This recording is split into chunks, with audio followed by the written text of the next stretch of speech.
ஓம் சக்தி.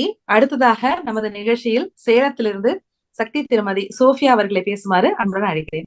Sofia சக்தி, நீங்க பேசலாமா? ஓம் சக்தி. நான் வந்து பிறந்து வளர்ந்தது எல்லாமே வந்து இங்கதாங்க சக்தி, சேலம் மாவட்டத்துல தான். நான் அம்மா வீடும் சேலம் மாவட்டம் தான், மேரேஜ் ஆனதும் சேலம் மாவட்டம் தான். நாங்க வந்து அந்த அளவுக்கு இன்ட்ரெஸ்டா இல்லை. அப்புறம் அப்படியே கொஞ்சம் கொஞ்சமா அம்மா போனாங்க. ஃபர்ஸ்ட் அம்மா வந்து சக்தி மாலை போட்டாங்க. அதுக்கப்புறம் நானும் அப்பாலாம் அக்கா நாங்க 3 பேரும் சும்மா போனோம். ஃபர்ஸ்ட் மருவத்தூர் போனோம்.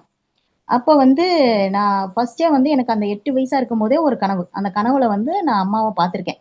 அம்மா அந்த வந்து ஒரு சூரிய உதயத்துல வரும்போது நிலா மாதிரி அந்த இதுல வந்து அம்மா முகம் தெரிஞ்ச மாதிரி நான் எங்க அம்மாட்ட சொல்லியிருக்கேன். ஒருத்தர் முகம் பார்த்தேன், நான் இப்படிதான், இதுதான் என்னோட முதல் கனவுன்னு நினைக்கிறேம்மா, என் கனவு தான், நான் தூங்கிட்டு இருக்கும்போது எனக்கு தெரிஞ்சுது, எழுந்துச்சு பார்த்தா அதெல்லாம் இல்லை அப்படிங்கிற மாதிரி நான் சொல்றேன். அது மருவத்தூர் போறோம்.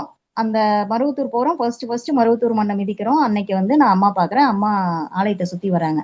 நான் அப்பவே அம்மாட்ட சொல்றேன், அம்மா நான் கனவுல பார்த்தேன்னு சொன்னேன்ல, அது இவரைத்தான் நான் பார்த்தேன். நம்ம பொண்ணு கனவுல அம்மா வந்திருக்காங்க அப்படின்னா அப்பவே எனக்கு அம்மா மேல ஒரு பிரியம் வந்துருச்சு. அப்படியே 8 வருஷம் அந்த சக்தி மாலை நான் போட ஆரம்பிச்சு இப்ப வந்து 31வது வருஷம் நான் சக்தி மாலை போடுறேன்.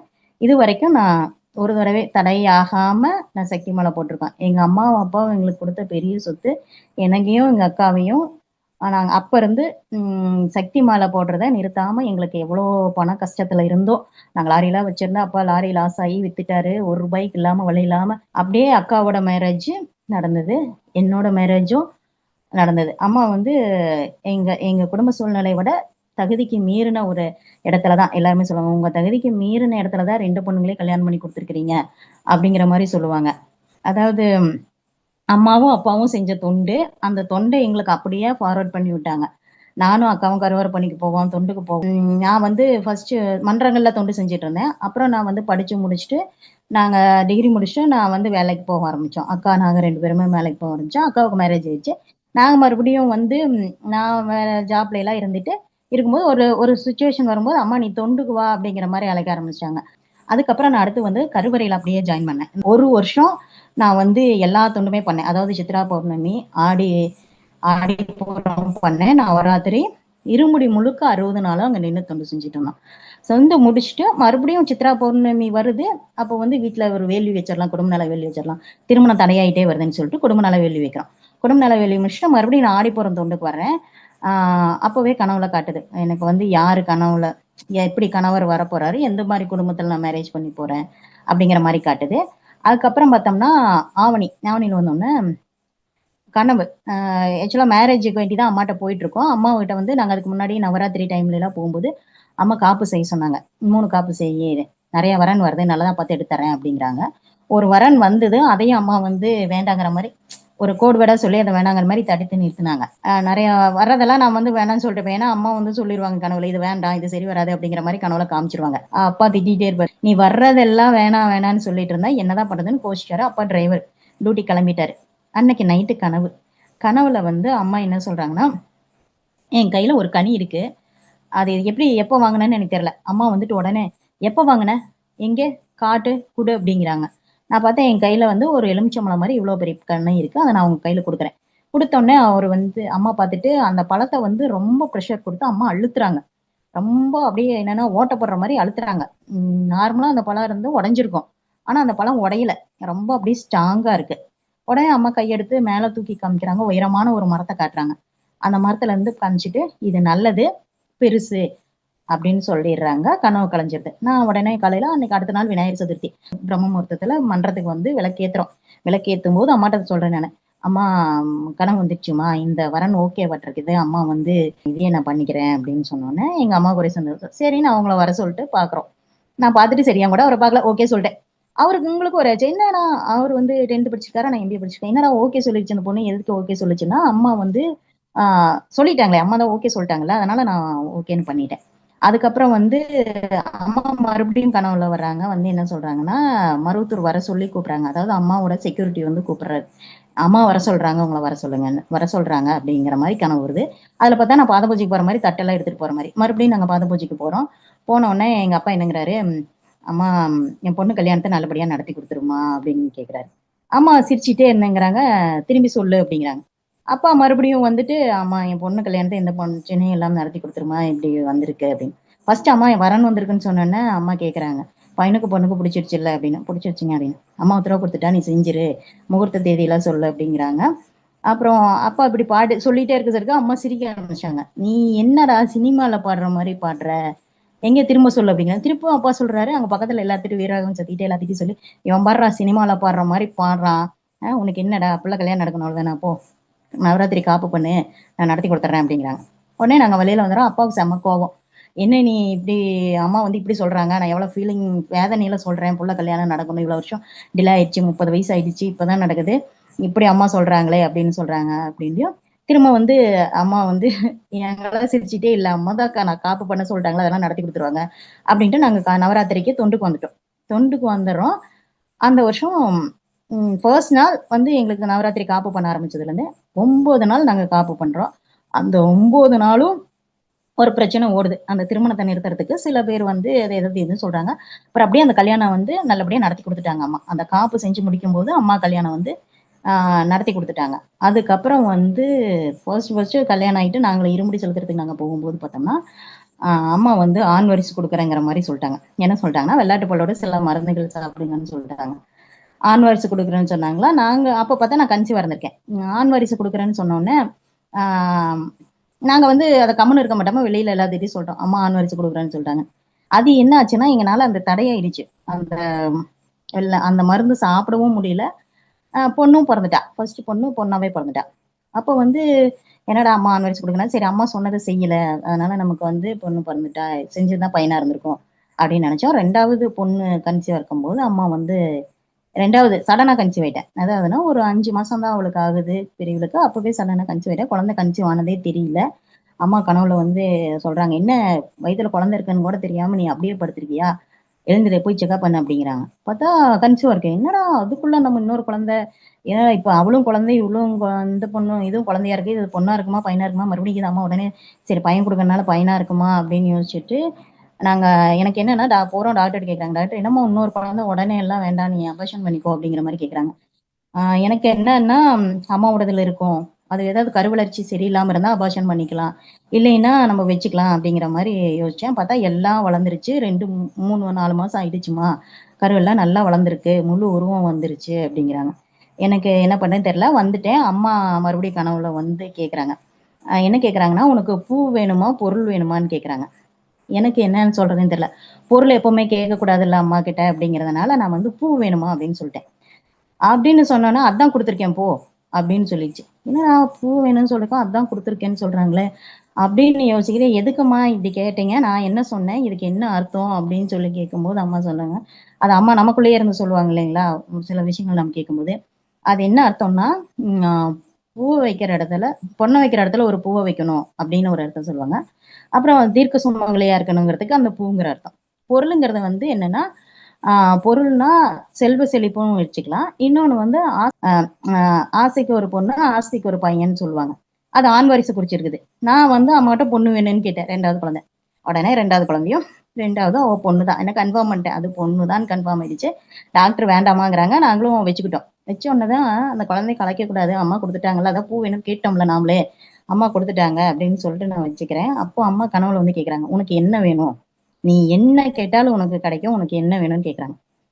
எனக்கு என்ன கேட்கறதே, அப்ப அந்த கனவுல கேட்கிற அம்மாட்ட, அம்மா எனக்கு தொண்டு கொடுங்கம்மா அப்படின்னு கேட்க.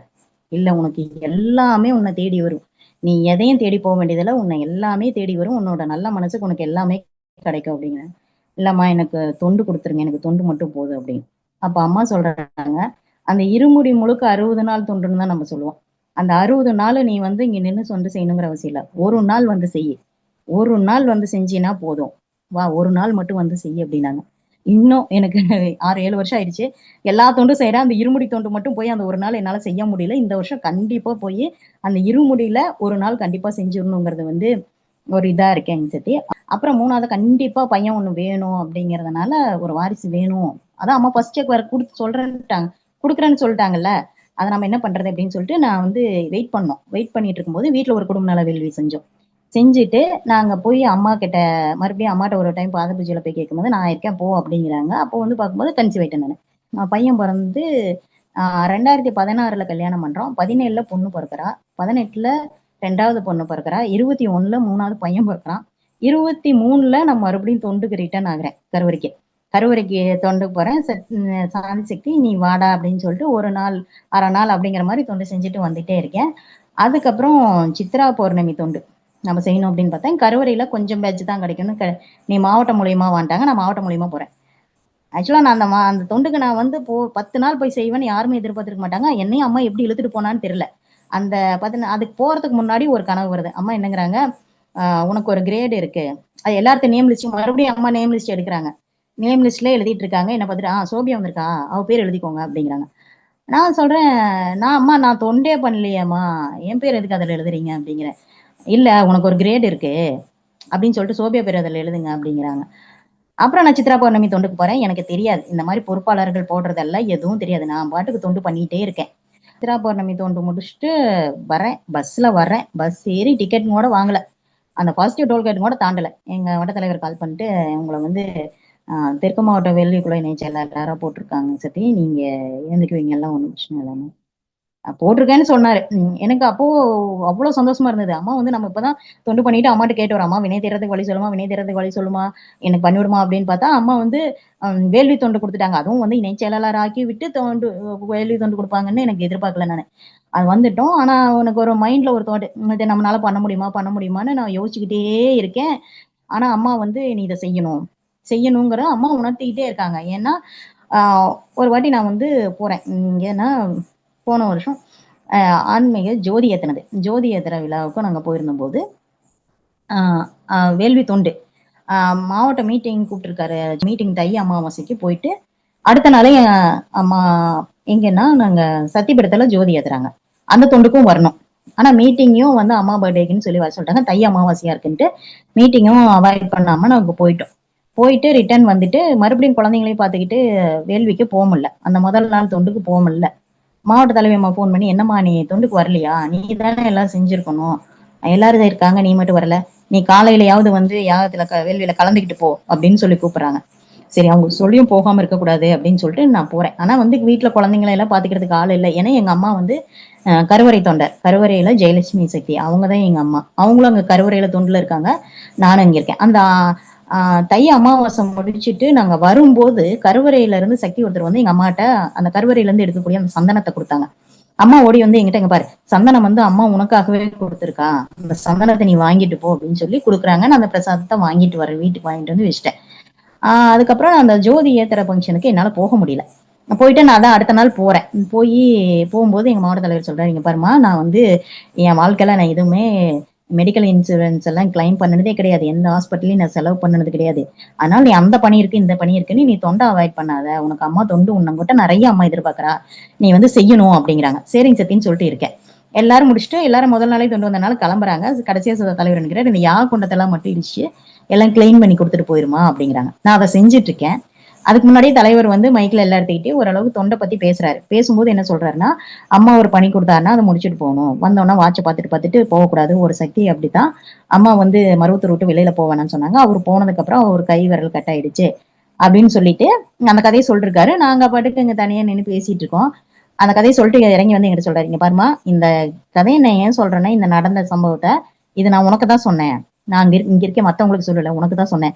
வந்தோன்னா டைம் பார்த்துட்டு உடனே கிளம்பலாங்கிற மாதிரி வீட்டை நினைச்சிட்டு யோசிச்சுட்டு இருக்காத, நீ இங்கேயே இருந்து நீ தொண்டை முடிச்சுட்டு நீ அப்புறம் வீட்டுக்கு கிளம்பு அப்படிங்கிறாரு. அதான் அம்மா சொல்றா, அவங்க மூலியமா சொல்றா, நீ தொண்டை முடிச்சு கொடுத்துட்டு போ அப்படின்னு. அதே மாதிரி எனக்கு வந்து எங்க மன்றத்துல இருந்து கார் கொண்டு வந்துருக்கேன், சக்தி வாங்க கார்ல வாங்க, உங்களுக்கு கொண்டு வந்து நாங்க மகிழஞ்சாடு வரைக்கும் இறக்கி விட்டுறோம், நீங்க அதுக்கப்புறம் போய்க்குவீங்களாமா அப்படிங்கிறாங்க. நான் பாருங்க விதி, அதே மாதிரி அவர் எப்படி கார் ஏறி போய் ஃப்ரெண்டோட போய் விரல் கட்டாச்சோ அதே மாதிரி நானும் இவங்களோட கார் ஏறி வந்துட்டேன். தலைவர்கிட்டே சொல்லல, யார்கிட்டயும் சொல்லாம கிளம்பிட்டேன். தலைவர் ரொம்ப வருத்தப்பட்டிருக்காரு, சோபியா ஏன் சொல்லாம இந்த பொண்ணு ஏன் தொண்டையும் முடிக்காமையும் சொல்லாமையும் கிளம்பிடுச்சே, பிரசாதம் கூட வாங்கலையே அப்படிங்கிறாங்க. ஏன்னா எனக்கு அவசரம், வீட்டுல குழந்தைங்களை விட்டுட்டு வந்திருக்கோம், இவரும் கொஞ்சம் மகம் சொல்லிக்கிறாரு அப்படின்னு சொல்லிட்டு நான் வந்துட்டேன். வந்ததுக்கு அப்புறம் 2 நாளுக்கு அப்புறம் அம்மா கனவுல வராங்க, நீ வந்து தொண்டு முழுசா செஞ்சியா அப்படின்னு. இல்லம்மா முடியலம்மா, என்னால வீட்டையும் பார்த்துக்கிட்டு அதையும் பண்ண முடியலம்மா, அம்மா அவரு கொஞ்சம் இது சங்கடப்படுறாரு அப்படின்னு. ஓ சலிச்சுக்கிறானா அப்படின்னு கேக்குது. அது என்ன இதுக்காக அம்மா அப்படி கேட்டாங்கன்னு எனக்கு தெரியல. சரி அம்மா அப்படி கேட்டாங்க, சரி விடு அப்படின்னு சொல்லி, இல்லம்மா நான் பண்ண முடியலம்மா அப்படிங்கிற மாதிரி, இல்ல நீ கம்முனு நீ எதுவும் பேச வேண்டாம் அப்படின்னு சொல்லிட்டு அம்மா போயிடுறாங்க. போனதுக்கு அப்புறம் 2வது நாள் வந்து எங்க வீட்டுக்காரர் வந்து தோட்டத்துல நடந்து போயிட்டு இருக்கும்போது வரப்புல இருந்து சடனா காலு உள்ள விட்டாரு ஒரு வங்குல. என்னன்னு பார்த்தா திடீர்னு பார்த்தா பாம்பு பிடிச்சிருச்சுன்னா கடிச்சிச்சோ பிடிச்சதோ கடிச்சிச்சு. சரி வீட்டுக்கு வர்றாரு, ஓடி வர்றாரு. வந்துட்டு என்னங்கிறாரு, ஏதோ கடிச்சிருச்சு சொல்லி நான் உடனே ஹாஸ்பிட்டல் போகணும், பாம்பு தான் நினைக்கிறேன், காலை உதற விட்டுட்டு வந்துட்டேன் அப்படிங்கிறாரு. எனக்கு அந்த ஃப்ராக்சர் ஆஃப் மைண்ட் எனக்கு தோணுனது ஒரே விஷயம், எப்பவுமே அந்த கருவறை சாந்தி ஆண்டி சொல்லுவாங்க, நமக்கு வந்து ஃபர்ஸ்ட் எய்டு வந்து எதுவுமே நம்ம வந்து ஆம்புலன்ஸுக்கு எதுக்குமே நம்ம எந்த ஒரு இதனாலும் பண்ணக்கூடாது. அம்மாவோட குங்குமம் தான் நமக்கு வந்து ஃபர்ஸ்ட் எய்டு அப்படின்னு சொல்லி குங்குமத்தை வச்சா மூலமந்திரம் சொல்லிட்டு நம்ம இது பண்ணிட்டோம்னா அதுக்கு மேல அம்மா பார்த்துக்குவான்னு. எனக்கு சடனா ஞாபகம் வந்து பூஜை ரூம் போறேன். அந்த கருவறையில இருந்து கொடுத்தாங்க பாத்தீங்களா அந்த சந்தனம், அது மட்டும்தான் எனக்கு கண்ணுக்கு தெரியுது. அந்த சந்தனத்தை எடுத்து வச்சு அவருக்கு கொடுத்துட்டு உயிர்ப்பு நூலை கையில கட்டி விட்டு, இங்க பாருங்க நீங்க ஹாஸ்பிட்டல் கிளம்புங்க அப்படின்ற. அவர் நீ இரு நான் போயிட்டு வரேன்னு சொல்லிட்டு அவங்க பக்கத்துல அவங்க மச்சாண்டாரை கூப்பிட்டு அவர் கிளம்பிட்டாரு. ஹாஸ்பிட்டல் போயிட்டாரு. அங்க போய் பார்த்தா அந்த பாம்பு வந்து, அதாவது அவருக்கு வந்து அந்த பாம்பு கடிக்கணுங்கிறது வந்து விதி. அம்மா வந்து அந்த தொண்டை வந்து வேள்வி தொண்டை என்ன செய்ய சொல்லி கம்பல் பண்ணியிருக்கா. ஏன்னா நான் வேள்விக்கு அந்த தொண்டுக்கு போயிருந்தேன்னா ஜோதி ஏத்தும் போது நான் கலசம் நூல் சுத்திருப்பேன். கலசம் நூல் சுத்தும் போது அந்த மாங்கல்ய பலம் அதிகமாகும். அது ஆயிருக்குமா, நான் போயில செய்யல. அது வந்து அந்த இதை தடுக்கிறதுக்கு தான் அம்மா வந்து பண்ணியிருக்காங்க. ஆனா வந்து அது நீ தொண்டு விட்டா என்ன நடக்கும் அப்படிங்கிறத காமிச்சிருக்காங்க. பட் ஆனா பாம்பு கடிச்சாலும் அவருக்கு வந்து டெஸ்ட் பண்றாங்க, பிளட் எடுக்கிறாங்க, டெஸ்ட் பண்ணிட்டே இருக்காங்க, பார்த்துட்டே இருக்கிறாங்க. இல்லைங்க அது பாம்பு தான், ஆனா 2 பல்லு பதிஞ்சிருக்கு. பட் ஆனா அதனோட விஷத்தை வந்து உள்ள இறக்கல, அப்படியே அது பிடிச்சதோட சரி, அதனோட விஷம் வந்து உடம்புல பாஸ் ஆகல, அப்படியே நின்றுச்சு. உங்க உடம்புல 1% அது அந்த பல்லு பட்டதுக்கான பாய்ச்சன் மட்டும்தான் இருக்குது, மற்றபடி எது இல்லைன்னு சொல்லிட்டு அப்பவே அவரை வீட்டுக்கு அனுப்பிட்டாங்க. இப்ப வரைக்கும் அவருக்கு அந்த உடம்புல எந்த தொந்தரவும் இல்லாம இருக்கா. நான் அவனுக்கு நினைச்சு வேண்டுனதுன்னா அந்த குங்குமம். அப்ப நான் முடிவு பண்ணிட்டேன், அம்மா வந்து நீ வேள்வி தொண்டை விட்டுறாத அப்படின்னு அம்மா சொல்றத வந்து நான் அப்பவே உணர்ந்தேன். அதுல இருந்து நான் வேள்வி தொண்டை விடக்கூடாதுன்னு அந்த பொறுப்பை நான் நல்லபடியா செஞ்சுட்டு இருக்கேன். இதை நான் என்னக்காக இதை பதிவு பண்றேன் அப்படின்னா, அம்மா வந்து திருமணத்துக்கு அப்புறம் பெண்கள் கண்டிப்பா தொண்டுக்கு வரணும்னு சொல்லியிருக்காங்க. 10 நாள் வந்து இருமுடி தொண்டு செய்யணும்னு சொல்லியிருக்காங்க. ஆனா வந்து நிறைய பேர் குடும்ப சூழ்நிலை, அந்த பிரச்சனை இந்த பிரச்சனை அப்படின்னு சொல்லிட்டு வராம இருக்காங்க. நான் சொல்றேன், தயவு செஞ்சு அப்படி வந்து நீங்க குடும்பத்தை வந்து என்ன சொல்றது, கிருஷ்ணர் வந்து சுண்டு வரல வந்து கோவர்த்தன மலை தூக்கி நிறுத்தின மாதிரி நீங்க நிறுத்திட்டு இருக்கீங்கன்னுலாம் நினைச்சிட்டு இருக்காதீங்க. அது கிடையாது. நீங்க நின்ன இடத்துலயே தான் ஓடிட்டு இருக்கிறீங்க. லைஃப் ரன் ஆயிட்டே இருக்காது. நீங்க கொஞ்சம் பேக்வேர்டா யோசிச்சு பாத்தீங்கன்னா தெரியும். நீங்க தொண்டுல இருக்கும்போது அம்மா எப்படி உங்களுக்கு திருமணம் பண்ணி கொடுத்து குழந்தைங்களுக்கு கொடுத்து எந்த அளவுக்கு முன்னாடி கொண்டு வந்தாங்க. இப்ப நீங்க அந்த தொண்டை நிறுத்தினதுக்கு அப்புறம் எவ்வளவு பேக்வேர்ட் அதே இடத்துல நின்றுட்டு இருக்கீங்க, இன்னும் முன்னாடி வரல அப்படிங்கிறது தெரியும். ஏன்னா நான் வந்து தொண்டு செய்யணும்னு அந்த ஆர்வம் இருந்துட்டே இருந்ததுனால அம்மா கடகடன்னு லைஃப்ல கொடுக்க வேண்டிய செட்டில்மெண்ட்டை கொடுத்துட்டே இருக்காங்க. அடுத்த அம்மா வந்து என்னென்ன சொல்றாங்களோ அதை அப்படியே ஃபாலோ பண்ணிக்கிட்டே வந்துகிட்டே இருக்கேன். அம்மா சொல்லவும் செய்வாங்க, அதை செய்ய விடாம தடுக்கவும் செய்வாங்க. ஏன்னா நம்ம சொல்லி செஞ்சிட்டோம்னா டக்குன்னு அம்மாட்ட ரொம்பவும் நம்ம நெருங்கி போயிடுவோம். நெருங்கி நீ வந்துருவேன்னு நானே உன்னை தடுப்பண்டா அப்படின்னு அம்மாவும் சொல்லியிருக்காங்க அதே மாதிரி. அதனால வந்து எனக்கே இப்ப என்னன்னா, நீ வந்து உனக்கு என்ன வேணுமோ நீ வந்து மந்திரம் எழுதுன்னு சொல்லியிருக்காங்க. நான் வந்து மந்திரம் எழுதணும்னு டெய்லி நினைப்பேன். ஆனா வந்து எழுதவே முடியாது. அது மறந்து போயிடும். நமக்கு வந்து ரெகுலரா அதிகாலை வழிபாடு பண்ணுவோம், எல்லாம் பண்ணுவோம். குழந்தைங்க வந்து கன்சீவா இருக்கும் போதெல்லாம் அதிகாலை வழிபாடு கம்பல்சரி நல்லா பண்ணிடுவோம். நல்ல கிரக நிலையில குழந்தைங்களை பிறக்கணும் அப்படின்னு அதிகாலை வழிபாடு தொடர்ந்து செய்வேன். ஆனா இப்ப அம்மா கரெக்டா 3 மணி 3:15 எழுப்பி விட்டுருவாங்க. நாம வந்து மறுபடியும் அலாரமே வைக்க மாட்டோம். 3:15 முழிப்பு வந்துடும். ஆனா 4:15 வரைக்கும் தூங்கிட்டு அதுக்கப்புறம் எந்திரிச்சு வழிபாடு பண்றது. இப்படி வந்து லேட்டு வழிபாடு, அது விட்டு விட்டு வழிபாடு பண்றது. இந்த அதிகாலை வழிபாடு வந்து சரியா பண்றதே இல்லை. ஆனா அம்மா வந்து 3 மணிக்கெல்லாம் கொட்டி விட்டு எழுப்பி விட்டுருவாங்க. நான் எந்திரிக்கணும் இல்லையா, எங்க வீட்டுக்காரர் கரெக்டா 3 மணிக்கு எந்திரிச்சிருவாரு. ஏன்னா அவருக்கு வந்து எந்திரிச்சு பழக்கம். ஏன்னா நாம எந்திரிச்சு எல்லாம் பண்ணிட்டு உருட்டிட்டு எல்லாம் பண்ணிட்டு இருக்கோம். அதனால அவருக்கு அந்த 3 மணி ஏன்னா அவரும் எழுந்திரிச்சிருவாரு. இப்படியேதான் நடந்துட்டு இருக்கு. இப்போ எனக்கு வந்து அப்படியே வீட்டுல வந்து கொஞ்சம் மாமனார் தவறிட்டாரு. நாங்க வந்து அவருக்கு திதி வேள்வி, குடும்ப நல வேள்வி ஒண்ணு பண்ணிட்டு அப்புறம் திதி வேள்வி பண்ணலான்னு குடும்ப நல வேள்வி பண்ணோம். ஏதோ கொஞ்சம் நல்லாவே இல்லாத மாதிரி, ஒரு பாசிட்டிவ் வைப்ரேஷன் இல்லாத மாதிரியே ஒரு மாதிரி நெகட்டிவா இருந்தது. அப்புறம் வந்து நம்ம குடும்ப நல வேள்வி ஒண்ணு வச்சிருவோம் அப்படின்னு சொல்லிட்டு குடும்ப நல வேள்வி செஞ்சுட்டோம். அடுத்து திதி வேள்வி மாமனாருக்கு பண்ணிட்டோம். திதி வேள்வி பண்ணினதுக்கு அப்புறம் எங்க வீட்டுக்காரருக்கு தங்கச்சி 2 தங்கச்சிங்க. அதுல ஒரு தங்கச்சி வந்து 2 வருஷத்துக்கு முன்னாடி இறந்துட்டாங்க. அவங்க வந்து என்னன்னா அவங்களுக்கு வந்து ஆன்மா விமோசனம் கிடைக்கல. ஏன்னா அவங்களுக்கு வந்து ப்ராப்பரா அவங்க வீட்டு சைடு பண்ணாங்களா என்னங்கிறது தெரியல. நாங்க பண்ண முடியாதுல்ல. அது வந்து கல்யாணம் ஆன பொண்ணும் அவங்களுக்கு குழந்தைங்கள்லாம் இருக்கு. அப்போ வந்து நாங்க பண்ண முடியாம ரொம்ப எப்படி அந்த ஆன்மாவுக்கு விமோசனம் கிடைக்கிறதுன்னு தெரியாம யோசிச்சுட்டு இருந்தோம். அப்போ வந்து அந்த ஆன்மா வந்து ரொம்ப ஆக்ரோஷமாவும் எங்க வீட்லயே இருக்கிற மாதிரி வந்து எங்க மாமனார் திதிவெளி முடிஞ்சதுக்கு அப்புறம் என் கனவுல வந்து செஞ்சது. ஆனா என்னடா பண்றது ஒன்னும் தெரியலையே அப்படின்னு சொல்லிட்டு இருக்கேன். அதுக்கு முன்னாடி ஒரு 10 நாள் முன்னாடி தொப்பூர்ல வந்து ஒரு வேள்வி, சேலம் மாவட்டம் தொப்பூர்ல தான் ஒரு மன்ற வேள்வி. அந்த மன்ற வேள்விக்கு நான் போயிருக்கேன். அங்கேயும் எங்க மாவட்ட தலைவர் கரெக்டா பாருங்க, எனக்கு என்ன வேணுமோ அதெல்லாம் எங்க மாவட்ட தலைவர் சொல்லுவார். இந்த வாட்டி நான் போய் கேட்டேன், அவர் ஏதாவது சொல்லுவாரான்னு பார்த்துட்டு இருந்தேன், எதுவுமே சொல்லல. அவர் வந்து சொன்னாரு, என்ன சொல்றாருன்னா, சாந்தி ஆண்டி வந்து சாந்தி சக்தி ஆண்டின்னு தான் சொல்லுவாங்க. சாந்தி சக்தி வந்து அவங்களோட மச்சாண்டார் வந்து ஆன்மா விமோசனத்துக்காக அந்த ஆன்மா வந்து இவங்க கிட்ட கேட்டுட்டே இருந்து இவங்க வந்து சங்கல்பம் பண்ணி அந்த ஆன்மா விமோசனம் கிடைச்சு அதுக்கப்புறம் அவங்க கனவுல அது வர்றதில்லை அப்படிங்கிற மாதிரி அந்த இதை சொல்லிருக்காரு. நான் அதை கேட்டுட்டு இருக்கேன். ஆனா வந்து எதுவும் பண்ணல, வந்துட்டேன். அதுக்கப்புறம் 2 நாளுக்கு அப்புறம் அந்த ஷார்ட்ஸ் வீடியோ வருது, சாந்தி சக்தி அனுப்பிச்ச வீடியோ. அந்த வீடியோவும் நான் பாக்குறேன். ஆனா அப்பவும் நான் ஒண்ணும் பண்ணல. அதுக்கப்புறம் இந்த கனவு, இந்த ஆன்மா வீட்டுக்குள்ளேயே இருக்கிற மாதிரி வருதா. எனக்கு வந்து என்னடா ஆன்மா என்ன வேணும்னு கேட்கறேன், ஒன்னும் சொல்ல மாட்டேங்கிறாங்க. உங்களுக்கு என்ன வேணும், ஏன் இங்கேயே இருக்கீங்க அப்படின்னு கேட்டா கோவமா அப்படியே பிடிக்க வர்ற மாதிரி, நம்மள கழுத்தை பிடிச்சி வர்ற மாதிரி இருக்கு. நான் அம்மாவோட மூலமந்திரம் சொன்னோன்னே சைலண்ட் ஆயிருது. என்ன வேணும்னு கேட்டா எதுவுமே கண்டுக்காம இருந்துட்டா அவங்க பாட்டுக்கு இருக்கிற மாதிரி. என்ன வேணும், ஏன் இங்க இருக்கீங்க அப்படி கேட்டா நம்மள வந்து பிடிக்கிற மாதிரி தாக்குற மாதிரி இருந்துச்சு. என்ன, ஏன் இவங்க இப்படி பண்றாங்க அப்படின்னா, அந்த ஆன்மாக்களுக்கு வந்து விமோசனம் கிடைக்கல. நம்மள மாதிரி சக்திகளை தான் அவங்க வந்து நாடி வருவாங்க. ஏன்னா நாம தான் வந்து அம்மா கிட்ட இருக்கிறனால அது வந்து அவங்களுக்கான விமோசனம் கிடைக்கும். அதனாலதான் அவங்க நம்ம கிட்டயே இருக்காங்க. அவங்க வீட்டுக்கு போல வேற யாருக்கிட்டையும் போய் அதை கேட்காம நம்ம வீட்டுக்குள்ள இருந்துட்டு நம்மள கேட்கறாங்கிறது புரிஞ்சுது. பட் என்ன பண்ணன்னு தெரியல. நான் வந்து கலசம் எல்லாம் மாத்தி வீட்டுல இது பண்ண, அவருக்கு பாம்பு கடிச்சதுக்கு அப்புறம் அம்மா வந்து ராஜேஸ்வரி கலசம் வைக்க சொன்னாங்க. பெரிய கலசம், பெரிய குடத்துல நூல் சுத்து, தண்ணி நிறைய வெய்ய, தீர்த்தம் நிறைய வைக்க சொல்லி சொன்னாங்க. அதுக்கப்புறம் நான் அம்மா பர்த்டேல வந்து ராஜேஸ்வரி கலசம் வாங்கிட்டு வந்துட்டேன். ராஜேஸ்வரி கலசம் வருது, குடும்ப நல வெள்ளி பண்ணதுனால சின்ன கலசம் வச்சுக்கோ, ரெண்டுமே வச்சிருக்கனால ரெண்டுமே நூல் சுத்தி அந்த நவராத்திரி டைம்ல நான் வழிபாடு பண்ணேன். ஒரு நாள் விட்டு அடுத்த நாள் அம்மா இருக்காங்க. நான் அம்மாட்ட போறேன்.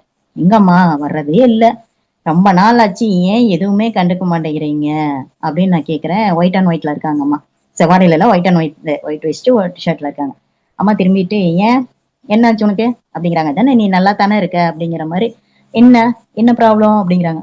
அம்மா எனக்கு மட்டும் ஏமா இப்படி எல்லாம் நடக்குது, அதனால அவங்க அந்த ஆன்மா ஏன் இப்படி எல்லாம் இருக்காங்க, அவங்க ஏன் போக மாட்டேங்கிறாங்க, முன்னோர்கள் ஏன் இப்படியே இருக்காங்க பித்ருக்கள் அப்படிங்கிற மாதிரி நான் கேட்கிறேன். அப்ப அம்மா சொல்றாங்க, உனக்கு இதுக்கான தீர்வு வந்து இந்த பாக்ஸ்ல இருக்கு அப்படிங்கிறாங்க. என்னன்னா 2 பாக்ஸ் மாதிரி சிடி பாக்ஸ், சிடி பாக்ஸ் மாதிரி 2 பாக்ஸ் கேட்குறாங்க. நம்ம சிடி பாக்ஸ்னா சர்க்கிளா இருக்கும், இது வந்து ரெக்டாங்கிளா இருக்கு. காமிக்கிறாங்க. சரிம்மா என்னன்னு கேட்குறேன். அதுக்குள்ள போய் ஒரு எலுமிச்சம்பழம் மாதிரி அம்மா ஏதோ கை காட்டுறாங்க. நான் ஒரு 7 எலுமிச்சம்பழம் எடுத்துட்டு வர்றேன். அப்ப பார்த்தா ஒரு பெண் சக்தி வந்து அம்மா கிட்ட கேட்டு அது எல்லாமே டீட்டெயிலா எழுதிட்டாங்க. எழுதினதுக்கு அப்புறம் நான் வந்து கேட்டோன்னா அம்மா வந்து அவங்களுக்கு தெரியுங்கிற மாதிரி கை காட்டுறாங்க. சரிம்மா அவங்களுக்கு தெரியல, நான் அவங்க கிட்ட கேட்டுக்கிறேன் அப்படின்னு அம்மா மறைஞ்சிட்டாங்க. அப்புறம் அந்த எலுமிச்சம்பழம் கொண்டு வந்துட்டியானே, அம்மா அந்த எலுமிச்சம்பழம் கொண்டு வந்துட்டோமா, அதான் 5 எலுமிச்சம்பழம் திருஷ்டிக்கு தானே அப்படின்னு. ஆமா திருஷ்டி தான் அப்படின்னா, 5 எலுமிச்சம்பழம் வீட்டை சுத்தி திருஷ்டி போட்டுட்டு, ஒரு எலுமிச்சம்பழம் குழந்தைங்களுக்கும் வீட்டுக்காரருக்கும் அவருக்கும் பண்ணிட்டு, இன்னொன்னு வந்து நீ சுத்திக்கோ அப்படிங்கிற மாதிரி அம்மா சொல்லிட்டாங்க. அந்த மாதிரி நானும் 7 எலுமிச்சம்பழத்துக்கு இது பண்ணிட்டேன். அதுக்கப்புறம் அந்த சொன்னாங்க இல்லையா அந்த டாக்குமெண்ட், அந்த அந்த மகளிர் யாருன்னு எனக்கு தெரியல. அதுவும் எந்திரிச்சு உட்கார்ந்துட்டேன். எனக்கு வந்து அவங்களா இருக்குன்னு யோசிக்கல.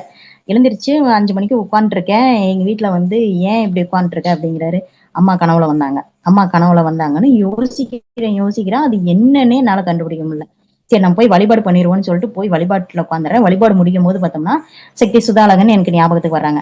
சரி நம்ம அவங்கள கான்டாக்ட் பண்ணி கேட்போம். அவங்க தானே நம்ம மகளிர் யூடியூப் சேனல்ல வந்து எல்லாரும் பேசுற வீடியோஸ் எல்லாம் டாக்குமெண்ட்ரி பண்றாங்க.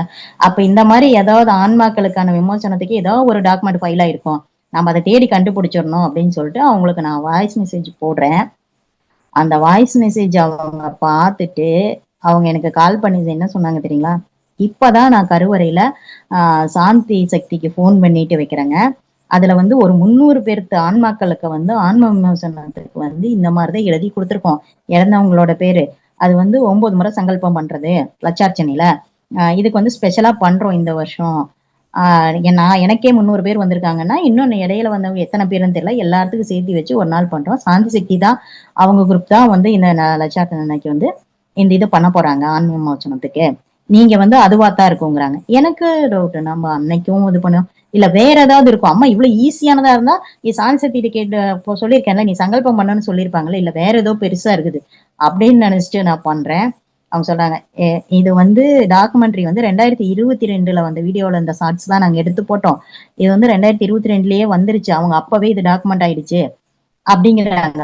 அதாவது வந்து சாந்தி கிட்ட வந்து ஆன்டி கிட்ட சொன்னது மாவட்ட தலைவர் மூலியமா அம்மா ஒரு வாட்டி சொல்லிட்டு, அந்த வீடியோவையும் என்னை பார்க்க வச்சுட்டு 2 தடவையும் நான் அதை மிஸ் பண்ணதுக்கு அப்புறம் 3வது தடவை அந்த ஆன்மா எவ்வளவு கோவமா இருக்கு, அது ஆன்ம விமோசனம் இல்லாம ஒரு பேய் மாதிரி மாறிடுச்சு ஆக்ரோஷத்துல அப்படிங்கிறத உணர்த்தி அதுக்கான வழிமுறைக்கு நானே வழிபாடு பண்ணி என்னமா பண்றதுன்னு கேட்க, அப்போ வந்து அம்மா வந்து அதையும் டைரக்டா சாந்தி சக்தின்னு சொல்லாம அது சக்தி சுதாலகன் மூலியமா கொண்டு போறாங்க. கொண்டு போனா ஏன்னா சாந்தி சக்தி நவராத்திரியில ரொம்ப பிஸியா இருக்காங்க. நான் ஃபோன் பண்ணியும் அவங்க அட்டன் பண்ணல. இதை நம்ம பண்ணிடலாம். அம்மா வந்து அது கரெக்டா நானும் அவங்களுக்கு கூப்பிட அவங்களும் அந்த ஆன்மீகத்தினருக்கு அங்க சாந்தி சக்தியிட்ட பேசியிருக்காங்க. இது பாருங்க அம்மா வந்து நான் விட்டுட்டேன், இது வந்து நடக்க போகுது, நீ இந்த வீட்டுல உன் குடும்பத்துல ஒரு ஆன்மா இப்படி இருக்கு, அந்த ஆன்மாவுக்கு நீ ஆன்ம விமோசனம் செய்ய வாங்கி கொடுத்துரு, இந்த சங்கல்பம் பண்ண வச்சிரு அப்படிங்கிறத அந்த டைமிங்க்கு, அதாவது வந்து நவராத்திரி முடியறதுக்கு 2 நாள் தான் இருக்கு. அந்த பிட்வீன் புதன்கிழமை முடியுது, நமக்கு வியாழக்கிழமை முடியுது, திங்கக்கிழமை காலையில அம்மா கனவுல சொல்றாங்க. அதை நம்ம சொல்லி புதன்கிழமை அம்மா கிட்ட வந்து சங்கல்பம் நடந்துட்டு எனக்கு பிரசாதம் வந்து கொரியர்ல வந்து வந்துருச்சு. அந்த பிரசாதத்தையும் நாங்க எல்லாத்துக்கும் கொடுத்துட்டோம். அது எப்படின்னா அம்மா நமக்கு மட்டும் செய்யல, நம்மளை சார்ந்த அனைத்து சொந்த பந்தங்கள் உறவுகள் அனைவருக்கும் அம்மாவோட அருள் கிடைக்கிறது. அதை வந்து எப்படி பாருங்க, இதுதான் வந்து அம்மாங்கிறது. அந்த ஆன்மாவுக்கு வந்து நாங்க ஒரு இல்ல நம்ம ராமேஸ்வரம் போய் பண்ணலாமா, இல்ல காசி போய் பண்ணலாமா அப்படின்னு எங்க வீட்டுல ஒரு டிஸ்கஷன் போயிட்டே இருந்தீங்களா. ஆன்மா எப்படியும் அவங்க வந்து குழந்தைங்களை விட்டுட்டு இறந்து போயிருக்காங்க, அவங்க அந்த ஆன்மாவுக்கு விமோசனம் கிடைக்கலைங்கிறது எங்களுக்கு புரியுது. பட் ஆனா அதை அம்மா எவ்வளவு சிம்பிளா, ஒண்ணும் இல்லை 9 முறை சங்கல்பம் கருவறையில பேரு நட்சத்திரம் சொல்லி ஆன்ம மோசனம் கிடைக்க வேண்டும் ஓம் சக்தி, ஓம் சக்தியே அவர்கள் பெயரை சுத்தி ஆன்ம மோசனம் கிடைக்க வேண்டும் ஓம் சக்தி. இது வந்து 9 முறை சங்கல்பம் நம்ம சக்திகள் பண்ணாங்க. இன்னைக்கு வரைக்கும் அந்த ஆன்மா கனவுல வரவும் இல்லை. அவங்க அந்த செஞ்சதுக்கு அப்புறம் நான் எங்களோட ரொட்டீன் ஒர்க் வந்து எவ்வளவோ தடையாயிட்டே இருக்கும். இப்போ வந்து ஓரளவுக்கு சக்சஸ்ஃபுல்லா பண்ண, நார்மலா வீட்டுல செய்யற என்னோட ஒர்க்கே என்னால செய்ய முடியாம அப்படியே தம்பாற மாதிரி இருக்கும். இப்போ அப்படியே பார்த்தோம்னா ரொட்டீன் ஆயிட்டே கரெக்டா ஒரு ஃப்ளோல போயிட்டு இருக்கிற மாதிரி எனக்கு ஒரு ஃபீல் ஆகுது. எல்லாமே அடுத்த கட்டத்துக்கு நாங்க போயிடுவோம், நகர்ந்துருவோம் அப்படிங்கிற ஒரு ஃபென்டாஸ்டிக் ஃபீல் அதுல வந்து வந்துச்சு. அதனால சக்திகள்கிட்ட நான் என்ன சொல்றேன்னா, தயவு செஞ்சு தொண்டு செய்யுங்க. அம்மா கிட்ட வந்து எதுவும் கிடைக்காதது எல்லாம் இல்லை. நாம வந்து சும்மா குடும்பத்துல அதை பண்றோம் இதை பண்றோம் யானை வாழை பிடிச்சு நிறுத்துறோம் அப்படிங்கறதெல்லாம் கிடையாது. அம்மா நினைக்காம ஒண்ணும் கிடையாது. நமக்கு 100 கிலோ மூட்டை நம்ம தூக்கிட்டு இருக்கோம்னா அம்மா 50 குறைச்சு கொடுத்துருப்பாங்க. அது அப்படியே படிப்படியே குறைஞ்சிட்டு இருக்காங்க. எனக்கு 50 கிலோ மூட்டை நான் தூக்கிட்டு இருக்கிறேன், நான் எப்படி வந்து தொண்டு செய்யணும் அப்படிங்காதுங்க. அம்மா எவ்வளவு தூரம் குறைச்சு கொடுத்துருப்பாங்க தெரியுங்களா. அதே மாதிரி சக்தி மாலை போடும்போது குடும்பத்துல எல்லாரும் சக்தி மாலை போடணும். என் குழந்தைங்க ஃபர்ஸ்ட் பேபி வந்து ஆகஸ்ட் மாசம் பிறந்தா, நாங்க வந்து டிசம்பர்ல சக்தி மாலை போட்டு விட்டோம். அவளுக்கு போட்டு நான் கன்டினியூ பண்றேன். மறுபடியும் அடுத்தது அவ அக்டோபர்ல பிறந்தா 2வது பொண்ணு. அதுவும் நாங்க வந்து ஜனவரியில சக்தி மாலை போட வச்சோம். அந்த குழந்தைக்கும் நாங்க சக்தி மாலை 45 நாள்ல இருந்தே போட்டிருக்கோம். பையனும் அப்படிதான் ஆகஸ்ட்ல பிறந்தான், அவனுக்கும் தை மாசத்துல சக்தி மாலை இருமுடி போட்டோம். நாங்க இன்னைக்கு கன்டினியூஸா நான் 31 வருஷம் 31வது சக்தி மாலை பண்றேன்னா, குழந்தை கருவுல இருக்கும் போதோ குழந்தைங்க பிறந்ததுக்கு அப்புறமும் அந்த குழந்தைங்களை எடுத்துட்டு வந்து நாங்க சக்தி மாலை போட்டுட்டே இருக்கோம். ஏன்னா தாயும் பிள்ளையுமா இருந்தாலும் வாயும் வயிறு வேலை, நமக்கான கர்மா வேற, அந்த குழந்தைங்களுக்கான கர்ம சட்டம் வேற. அவர்களுக்கு வந்து அருள் கிடைக்கணும். அவங்களுக்கு நான் இப்ப வாங்கிட்டேன், அம்மா கிட்ட வந்தேன் வாங்கிக்கிட்டேன், நல்ல கணவர் குழந்தைகள் எல்லாமே வாங்கியாச்சு. ஆனா அந்த குழந்தைங்கள் அடுத்தது ஃபியூச்சருக்காக என்ன ஆகணும்னா அவங்களும் சக்தி மாலை போடணும். அதை நான் உணர்ந்துதான் அவங்களுக்கும் வீட்லயும் நானே என் ஹஸ்பண்ட் எல்லாருமே சக்தி மாலை போடுறோம். நிறைய சக்திகள் பண்ற பெரிய தப்பு, வீட்டுல ஒருத்தர் லேடிஸ் மட்டும்தான் வர்றீங்க. அப்புறம் வந்துட்டு என் பையனுக்கு கல்யாணம் ஆகலைங்க, என் பொண்ணு கல்யாணம் ஆக மாட்டேங்குது, பையனுக்கு வேலை கிடைக்க மாட்டேங்குதுங்க, எங்க வீட்டுக்காரருக்கு நல்ல சம்பளம் இல்லைங்க. எல்லாருமே சக்தி மாலை போடணுங்க. ஒவ்வொரு ஆன்மாவோட இதுவும் உங்களோட புண்ணிய பலன்னு உங்ககிட்ட இருக்கும். அவங்க வந்து அவங்களோட கர்மா அதை தடுக்கலாம். அதாவது வந்து உங்களோட வாழ்க்கையோட முன்னேற்றம். பசங்க வந்து நாங்கெல்லாம் வந்து கருவறையில தொண்டு செஞ்சுதான் நான் ஒரு நல்ல வாழ்க்கையை அமைச்சுக்கிட்டேன். இப்போ வந்துட்டு நீங்க ஏன் பொண்ணுங்களையும் பசங்களையும் ஏன் தொண்டுக்கு அனுப்ப முடியும்? நீங்க மட்டும் தொண்டு பண்றீங்க, உங்க பசங்களையும் பொண்ணுங்களையும் தொண்டுல கொண்டு வந்து விடுறது இல்ல, அவங்கள வந்து செய்ய விடுறது இல்ல. தொண்டுனால எல்லாமே கிடைக்கும். அதே மாதிரி மருவத்தூர் மண்ணில சித்தர்கள் சூட்சும வடிவமா சுத்திட்டு இருக்காங்க. அவங்க வந்து நம்ம கேட்கிற நியாயமான கோரிக்கைகளை நிறைவேற்றி கொடுப்பாங்க. மருவத்தூருக்கு வந்துட்டா கடன்னு அவசரமா வீட்டுக்கு எப்ப கிளம்பலான்னு மட்டும் யோசிக்காதீங்க. அங்க தியான மண்டபத்துல போய் தியானம் உட்காந்து உங்களுக்கு வேண்டியதெல்லாம் வந்து அங்கேயே மருவத்தூர் மண்ணிலேயே கொட்டிட்டு வாங்க. அதே போல அம்மா என்ன சொல்லியிருக்காங்களோ, மன்றங்கள்லயும் சக்தி பீடங்கள்லயும் ஆலயத்திலையும் எவன ஒருவன் தொண்டு செய்கிறானோ அவனோட விதியை மாற்றி எழுதுவேன்னு சொல்லியிருக்காங்க. நீங்க வருஷத்துக்கு ஒரு தடவை சக்தி மாலை மட்டும் போட்டுக்கிட்டு வீட்டுக்கு போயிட்டு இருந்தா எப்படி உங்களுக்கு இப்படி நடக்கும்? வருஷத்துக்கு ஒரு தடவை வர்றீங்க, மாலை மட்டும் போட்டுட்டு போயிடுறீங்க, அதுக்கப்புறம் 10 வருஷம் போட்டா என்ன, 15 வருஷம் போட்டா என்ன. அம்மா நம்ம வாழ்க்கையில நடக்கிற நம்மளோட ஒவ்வொரு கர்ம வினைக்கும் ஒவ்வொரு சூட்சும வழிகளை சொல்லியிருக்காங்க. அதாவது என்ன, நமக்கு வாழ்க்கைக்கு தேவையான எல்லா பொக்கிஷத்தையும் நம்ம கிட்ட கொடுத்துட்டு போயிட்டாங்க. ஆடி பூரம், நவராத்திரி, சித்ரா பௌர்ணமி, வீட்டுல வேள்வி பண்ணிக்கிறது. வேள்வியில எத்தனை வகைகள் இருக்கு தெரியுங்களா? எவ்வளவு பேர்த்துக்கு தெரியாது அதெல்லாம். குடும்ப நல வேள்வி இருக்கு, கல்யாணத்துக்கு வேள்வி இருக்கு, திதி வேள்வி இருக்கு, வளகாப்புக்கு வேள்வி இருக்கு, நிச்சயதார்த்தத்துக்கு வேள்வி இருக்கு. ஏன் அதெல்லாம் பண்ணிக்கிறதே இல்லை? மாங்கல்ய தோசம் உங்க பொண்ணுங்களுக்கெல்லாம் இருக்குன்னா மாங்கல்ய வேள்வி பண்ணி திருமணம் பண்ணுங்க. திருமணத்துக்கு வேள்வி பண்ணுங்க, அம்மா முறைப்படி திருமணம் பண்ணுங்க. அம்மா முறைப்படி பசங்களுக்கு காதணி விழா செய்யுங்க. பொண்ணுங்க வயசுக்கு வந்துட்டா பூப்பு நன்னீரேற்ற விழா அம்மா முறைப்படி செய்யுங்க. பொண்ணுங்களுக்கு கவசத்தை அம்மா போட்டு விட்டுருவா. பிள்ளைங்க போற பக்கம் வர பக்கம் நீங்க ஏன் பயப்படுறீங்க? எதுக்குமே நீங்க பயந்து கொள்ள வேண்டியதில்லை. அம்மா முறைப்படி வேள்வி செஞ்சு நம்ம வீட்டுல ஒரு விசேஷம் நடந்துச்சுன்னா எதுக்குமே நம்ம பயப்பட தேவையில்லை.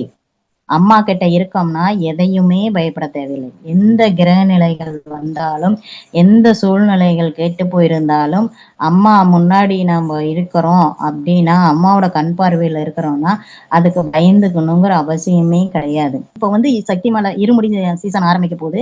அதுல நிறைய பேர்த்துக்கு தொண்டுக்கு வாய்ப்பு இருக்கு. ஏன்னா ஒவ்வொரு மாவட்டத்துக்கும் டேட் கொடுத்துருக்காங்க. பாதுகாப்பு பணி இருக்கு, இருமுடி பணி இருக்கு, கருவறையில இருக்கு, எல்லாத்துக்குமே தொண்டு இருக்கு. எல்லாருமே வந்து தொண்டு செய்யுங்க. உங்க பொண்ணுங்க பசங்களை அனுப்புங்க. நீங்களும் வந்து குடும்பத்தோட தொண்டு இருமுடி மட்டும் பண்ணிட்டு போனா பத்தாது, தொண்டும் செய்யணும். உங்க மன்றங்கள்ல சக்தி மலை அணிவாங்க, அங்கேயும் போய் தொண்டு செய்யுங்க. வினைய தீர்த்து கொடுக்கணும். அம்மா சொன்ன வழிமுறையிலேயே மிக முக்கியமானது தொண்டு தான். அதை செஞ்சா மட்டும்தான் நம்ம வாழ்க்கையில எல்லாமே கிடைக்கும். நிறைய பேர் நான் மன்ற விசிட்லாம் போகும்போது கேட்குறாங்க, எங்க எனக்கு ஒண்ணுமே நிறைவேற மாட்டேங்குது அப்படின்னு. ஒரு சக்திகள் எல்லாத்துக்கும் சொல்றேன், நம்ம செவ்வாடை இயக்கத்தை உலகம் உற்று நோக்கி கொண்டு இருக்கிறது. நம்மளை பார்த்துக்கிட்டு தான் இருக்காங்க எல்லாருமே. அப்ப நாம என்ன பண்ணணும்னா, அம்மாவோட வழிமுறைகள் எல்லாமே தெரிஞ்சுக்கிட்டு நாம அதை ஃபாலோ பண்ணணும். ஃபாலோ பண்ணி நம்ம வாழ்க்கையை நம்ம சரி செஞ்சுக்கணும். நாம எந்த அளவுக்கு நம்ம வாழ்க்கையை சரி செஞ்சுக்கிட்டு அம்மாவை பிடிச்சிக்கிட்டு மேலே ஏறி வர்றோமோ அதை பார்த்துதான் இந்த உலக மக்கள் நம்மளை பார்த்து நம்ம அம்மா கிட்ட வருவாங்க. எல்லாத்தினாலையும் செவ்வாடை போட முடியாது. அதாவது அவையார் சொன்ன மாதிரி அரிது மானிடராய் பிறத்தல் அரிது. மானிடராய் பிறந்தாலும் செவ்வாடை போடுவது கடினம். செவ்வாடை போட்டாலும் நமக்கு வந்து அம்மாவிடம் வந்து சக்தி மாலை போட்டு அணிஞ்சு வரணும். அம்மாவோட சொன்ன எல்லா விழாக்களும் கலந்துக்கணும்னு தோணுகிற எண்ணமும் வராது, அவ்வளவு சீக்கிரம் வராது. அப்படியே வந்தாலும் தொண்டர்களா மாறுறது ரொம்ப கஷ்டம். அத அம்மா சிலருக்கு மட்டும்தான் தொண்டர்களா ஏத்துக்கிறா. அதை தொண்டு செய்ய வர சொல்றா. ஆனா வந்து போகாம அந்த நம்ம வினைகள் தடுத்து நிறுத்தும். அதெல்லாம் தாண்டி தான் தொண்டர்கள் வர்றாங்க. அந்த தொண்டர்களையும் செலக்ட் பண்ணி தான் அம்மா பொறுப்பாளர்கள் போடுறாங்க. பொறுப்பாளர்களுக்கு மேல தலைவர்கள்லாம் வர்றதெல்லாம் வந்து அவங்களாம் பல ஸ்டேஜை தாண்டி மாவட்ட தலைவர்களாகவும் இயக்கத்துல வந்து ஒரு பொறுப்புலையும் வர்றவங்க எல்லாம் வந்து பல படிகளை தாண்டி தான் அம்மா அந்த இடத்துல அவங்களாம் வந்திருப்பாங்க. பல தடைகளை தாண்டி தான் அவங்க அந்த இடத்துல வந்திருக்காங்க. நாங்கெல்லாம் இப்போ பேசிக்ல தான் இருக்கோம். இந்த யங் ஜென்ரேஷன் போட்டதெல்லாம் வந்து நீங்க நினைச்சுக்கலாம், எங்க மாவட்ட தலைவர் என்ன ரெக்கமெண்ட் பண்ணி போட்டாரு, நான் இதெல்லாம் இப்படியெல்லாம் அப்படியெல்லாம் யானையை வளர்ப்பிடிச்சு நிறுத்திருப்பேன், அதனாலதான் நமக்கு வந்து இந்த பொறுப்பு கொடுத்துட்டாங்க அப்படிலாம் நினைக்காதீங்க. அம்மா வந்து யாராருக்கு என்னென்ன பொறுப்புகள் போடணும்னு செலக்ட் பண்ணி நம்மளால பண்ண முடியுமா பண்ண முடியாதான்னு பார்த்துதான் போட்டிருக்காங்க. அதனால வந்து பொறுப்பாளர்களும் எல்லாத்துக்குமே வந்து பெரிய மாபெரும் பணி இருமுடி தொண்டு வரப்போகுது. அடுத்து எல்லாருமே வந்து நீங்க வந்து அதுல எந்த மாவட்டமும் எந்த தொண்டுலையும் இன்னைக்கு குறையாத அளவுக்கு தொண்டர்கள் வரணும். அதுக்காக தான் நான் இந்த பதிவு இப்போ முன்னாடியே போடணும்னு நினைச்சேன். நான் வந்து தொண்டால உயர்ந்தவர், என்னை போலவே எல்லாரும் வரணும். கல்யாணத்துக்கு அப்புறம் தொண்டுக்கு வந்த பொண்ணு வந்து நானா தான் இருப்பேன்னு நினைக்கிறேன். ஏன்னா அம்மா சொன்ன வாக்கு நிறைய பேர் பண்ணல. என்னோட சர்க்கிள்ல நான் பண்ண செட்லயே வரல. ஏன்னா அம்மா கொடுக்கணும்னு நினைச்சா அதை தடுக்கிறது யாரும் இல்லை. அம்மா கொடுத்தே தான் தீருவாங்க. அம்மா ஒரு விஷயம் சொல்லி சில முக்காலங்கள் உணர்ந்தவங்க. அடுத்தடுத்து உங்க குடும்பத்துல என் குடும்பத்துல என்னென்ன நடக்க போகுங்கிறத முன்கூட்டியே உணர்ந்து சில விஷயங்கள் சொன்னாங்க. நான் வந்து அதை கேர்லெஸ்ஸா விட்டுட்டேன். அதை செஞ்சிருக்கணும். செஞ்சிருந்தா சில அசம்பாதங்கள் நடக்காம இருந்திருக்கும்னு நான் நினைக்கிறேன். அதை வந்து அது என்ன சொல்றது, விதின்னு சொல்லலாம், அது கர்மான்னு சொல்லலாம். செஞ்சிருக்கணுமோ.